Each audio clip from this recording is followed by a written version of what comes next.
ನಿಮ್ಮ ಸತ್ಯ ಯುನಿಲೆಟ್ ಅಲ್ಲಿ ಫುಲ್ ಮೂನ್ ಸೇಲ್ ಮೇ 31 ಒಂದಿನ ಮಾತ್ರ.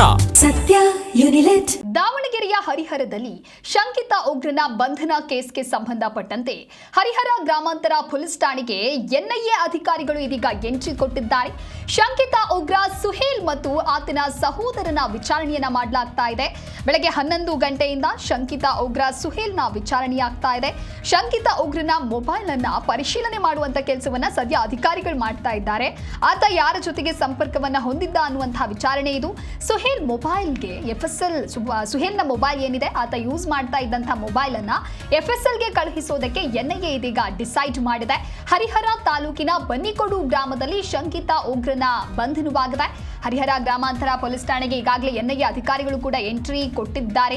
ಶಂಕಿತ ಉಗ್ರ ಸುಹೇಲ್ ಮೊಬೈಲ್ ಪರಿಶೀಲನೆ ಅಂದ್ರೆ ಆತ ಯಾರಿಗೆ ಕಾಂಟ್ಯಾಕ್ಟ್ ಇದ್ದ, ಯಾರಿಗೆ ಕಾಲ್ ಮಾಡ್ತಾ ಇದ್ದ, ಏನಾದರೂ SMS ಕಳುಹಿಸ್ತಾ ಇದ್ದ ಅಥವಾ ಇನ್ಸ್ಟಾಗ್ರಾಮ್ನಲ್ಲಿ ಆತ ಬೇರೆಯವರ ಜೊತೆಗೆ ಕಾಂಟ್ಯಾಕ್ಟ್ ಇದ್ದ ಅನ್ನುವಂಥ ಮಾಹಿತಿಯೂ ಕೂಡ ನಿನ್ನೆ ಸಿಕ್ಕಿತ್ತು. ಅದರ ಮುಂದುವರೆದ ಭಾಗವಾಗಿ ಈಗ ಯಾವ ರೀತಿಯಾದಂಥ ಆಕ್ಷನ್ ತೆಗೆದುಕೊಳ್ಬೇಕು ಅಥವಾ ಸಂಬಂಧಪಟ್ಟಂತ ಪ್ರಶ್ನೆಯನ್ನ ಯಾವ ರೀತಿ ರೈಸ್ ಮಾಡಬೇಕು ಅನ್ನುವಂಥ ವಿಚಾರವಾಗಿಯೂ ಕೂಡ ವಿಚಾರಣೆ ಈಗ ಮುಂದುವರಿತಾ ಇದೆ.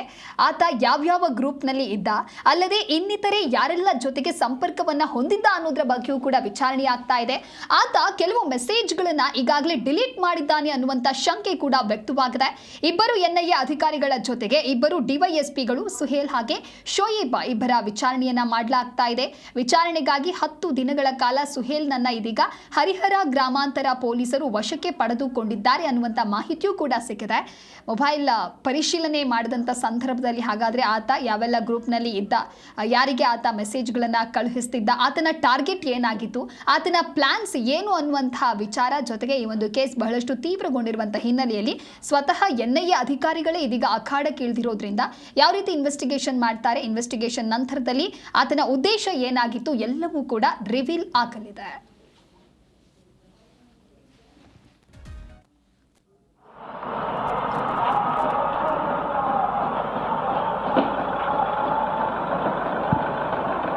ಈ ಕುರಿತು ಮತ್ತಷ್ಟು ಮಾಹಿತಿಯನ್ನು ನೀಡ್ತಾರೆ ನಮ್ಮ ಪ್ರತಿನಿಧಿ ಕಲೇಶ್ ದೂರವಾಣಿ ಸಂಪರ್ಕದಲ್ಲಿ.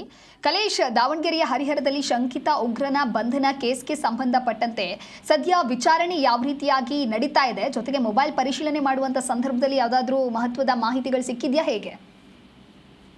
ದಿವಿಷದಾಸ್, ಏನಂದ್ರೆ ಶಂಕಿತ ಉಗ್ರನ ತೀವ್ರ ವಿಚಾರಣೆಗೆ ಒಳಪಡಿಸಲಾಗ್ತಿದೆ. ಯಾಕಂದ್ರೆ ಅವನು ದೇಶದ ಪ್ರಮುಖ ನಗರಗಳು ಮತ್ತು ಕೆಲವು ಪ್ರಮುಖ ಸ್ಥಳಗಳಲ್ಲಿ ಒಂದು ಸ್ಫೋಟ ಮಾಡುವಂತ ವಿಧ್ವಂಸಕ ಕೃತ್ಯಗಳನ್ನ ಎಸಗಲು ಸಂಚು ರೂಪಿಸಿದ್ದ ಅಂತಾನೆ ಒಂದು ಮಾಹಿತಿ ಸಿಕ್ಕ ಹಿನ್ನೆಲೆಯಲ್ಲಿ ಪೊಲೀಸರು ಸಹ ನ್ಯಾಯಾಲಯಕ್ಕೆ ಒಂದು ಪೊಲೀಸ್ ಕಸ್ಟಡಿಗೆ ಕೊಡ್ಬೇಕಂತೇಳಿ ಮನವಿ ಮಾಡಿದ್ರು. ಈ ಹಿನ್ನೆಲೆಯಲ್ಲಿ ಸುಮಾರು 10 ದಿನಗಳ ಕಾಲ ಒಂದು ಪೊಲೀಸ್ ಅವರ ಕಸ್ಟಡಿಗೆ ಏನು ನ್ಯಾಯಾಲಯ ಒಪ್ಪಿಸಿದ ಕಾರಣ ಇದೀಗ ಹರಿಹರ ಗ್ರಾಮಾಂತರ ಠಾಣೆ ಪೊಲೀಸರು ಜೊತೆಗೆ ರಾಷ್ಟ್ರೀಯ ಭದ್ರತಾ ತನಿಖಾ ಅಧಿಕಾರಿಗಳು ಸಹ ಹರಿಹರಕ್ಕೆ ಆಗಮಿಸಿ ಇಂದು ಬೆಳಗ್ಗೆಯಿಂದನೇ ಸಹ ಏನು ಸುಹೇಲ್ನನ್ನು ಒಂದು ವಿಚಾರಣೆಯನ್ನ ನಡೆಸ್ತಾ ಇದ್ದಾರೆ. ನಿರಂತರವಾಗಿ ವಿಚಾರಣೆಯನ್ನ ನಡೆಸುತ್ತಿದ್ದು ಆತನ ಮೊಬೈಲ್ ನಲ್ಲಿ ಸಾಕಷ್ಟು ವಿಚಾರಗಳು ಸಹ ಪೊಲೀಸರಿಗೆ ಸಿಕ್ಕಿವೆ ಅಂತಾನೆ ಹೇಳಲಾಗ್ತಿದೆ. ಕೆಲವು ಮೆಸೇಜ್ಗಳು ಸಹ ಡಿಲೀಟ್ ಆಗಿದೆ ಅಂತ ಹೇಳಿ ತಿಳಿದು ಬಂದಿದೆ. ಹೀಗಾಗಿ ಪೊಲೀಸರು ಆ ಮೊಬೈಲ್ ಅನ್ನು ಒಂದು FIL ಗೆ ಒಂದು ವಿಚಾರಣೆಗೆ ಮತ್ತು ಅದರ ಒಂದು ಸಂಪೂರ್ಣವಾಗಿ ಪರಿಶೀಲನೆಗೆ ಕಳಿಸಲು ಒಂದು ಸಿದ್ಧತೆಯನ್ನು ಸಹ ನಡೆಸ್ತಾ ಇದ್ದಾರೆ.